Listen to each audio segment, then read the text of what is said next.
আরে ওরা দুজন তো কখনোই নামাজ পড়ে না, ওদের একটা ব্যবস্থা করতে হবে। বাচ্চারা শোনো। জি বাবা। বাচ্চারা বাইরে তো আজান দিতেছে, তোমরা নামাজ না পড়ে এখানে খেলতাছো। বাচ্চারা মুখ গুমরা করে বসে থেকো না, সবাই নামাজ পড়ো। নামাজ পড়লে আল্লাহ তাআলা প্রত্যেকদিন একটা চকলেট দেয়। চকলেট? তাহলে তো আজকে থেকে আমরা নামাজ পড়বো।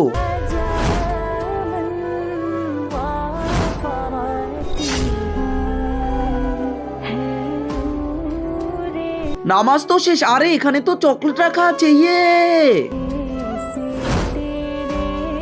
আরে আজকেও তো চকলেট পেলাম। আরে ওরা দুইজন তো আজকে আমার আগেই নামাজ পড়তেছে, আর আজকে তো আমি এখানে চকলেটও রাখিনি। তার আগে গাইস, এটি একটি ইসলামিক ও শিক্ষণীয় ভিডিও। এই ভিডিওতে কোনো খারাপ কিছু দেখানো হয়নি, তাই কেউ লাইক সাবস্ক্রাইবও করে না। তো বন্ধুরা, তোমাদের কাছে যদি ভিডিওটি ভালো লেগে থাকে তাহলে ভিডিওটিতে লাইক করে চ্যানেলটি সাবস্ক্রাইব করে দাও এবং তোমার সুন্দর নামটি কমেন্টে লিখে দাও। আরে নামাজ পড়া শেষ হলে যদি ওরা এখানে চকলেট না পায় তাহলে তো আজকে থেকে ওরা আর নামাজই পড়বে না। হে আল্লাহ, এই কাজটা আমি এই কারণেই করেছিলাম যাতে ওরা প্রত্যেকদিন নামাজ পড়ে। এখন তো সবকিছু তোমারই হাতে আছে। আরে নামাজ তো শেষ, এই তো আমাদের চকলেটও পেয়ে গিয়েছি। আরে এখানে চকলেট কোথা থেকে আসলো? হে আল্লাহ, তোমার দরবারে লাখো লাখো শুকরিয়া।